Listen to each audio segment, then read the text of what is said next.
If you want to learn how to calculate your macros in order to build muscle, burn fat, perform better in the gym or at life, I'm going to teach you exactly how to do that in this video.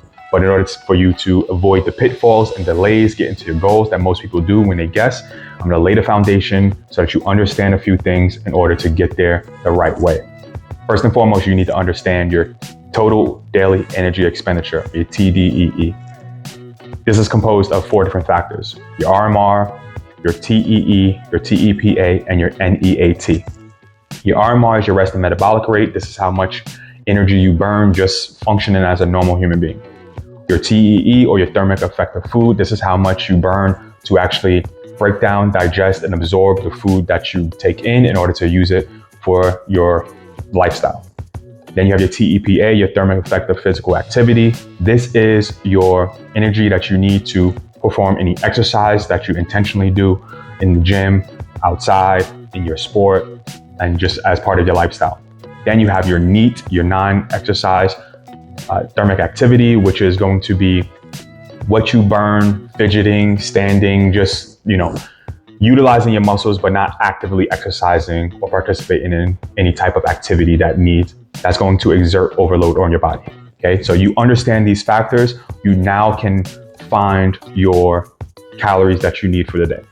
First, we're going to look at finding your RMR. Your RMR, you can go take an RMR test where you sit and you breathe into the tube for 10 to 15 minutes and it'll spit out exactly how many calories you burn at rest, and then it'll add in your physical activity, and then it'll tell you how much you need. If you don't have access to this, there are a number of online calculators. I like to use the Mifflin St. George for myself and my athletes, which you can go do, and you can plug in your numbers and it'll spit out a number for you.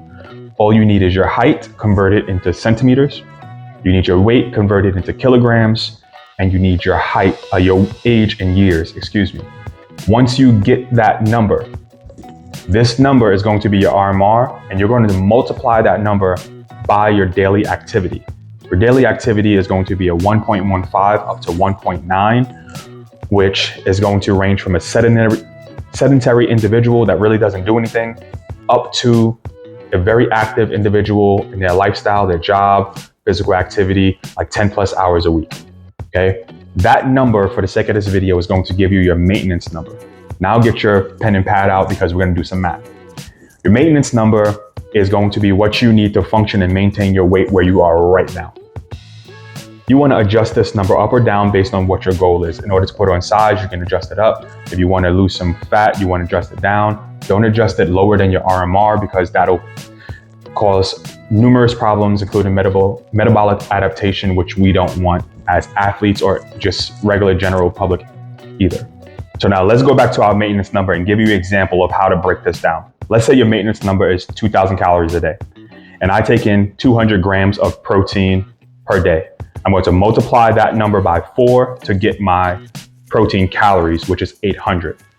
I'm now going to take my maintenance number, 2,000 calories, minus my protein number, which is 800 calories, and get my remaining balance to split between my carbs and my fat, which is 1,200. Now, I am a proponent of carbs based on the type of programs that I lead with myself and my athletes to be able to build size and perform better in the gym. So I'm always going to go at least a 1-to-1 with my carbs and protein. Now, carbs and protein are the exact number of calories per gram. So if I have 200 grams of carbs, that means I have 800 calories of carbs. Okay, so now 800 calories of carbs, if I'm going 1-to-1, 800 calories of protein, my remaining balance is 400 calories, which is going to be divvied for my fat. I'm going to divide that number by 9 for my fat, and that's going to give me my grams of fat. So this is all an example. With that being said, I like to keep my fat between 20 and 30%. So if that remaining 400 calories is higher than 30% or less than 20%, I'm going to adjust it up or down. Okay, I like to be in that safer range. You can go up to 35% depending on the situation, but I don't typically do that for my athletes or myself. So I stay within that range. So that is how we get our macros down to a T. You're gonna take your maintenance, find your protein, then find your carbs, and then the remaining is going to be in fat. Again, I like to adjust that carb up or down. I don't go any less than 1-to-1 in my carbs unless it's a special case. And I always stay upwards of 2.4 to 2.8, usually on a higher level of grams per lean mass of protein, because I want to make sure in times of deficit or in times of, putting on size, that I'm actually maintaining or actually putting on my protein. So I hope this helps. And if you want to see more content like this to help you level up your performance and actually perform better in the gym, like, subscribe, share, follow. And as always, outwork the you from yesterday so you can look back and see how far you come. Get better one day, one rep at a time.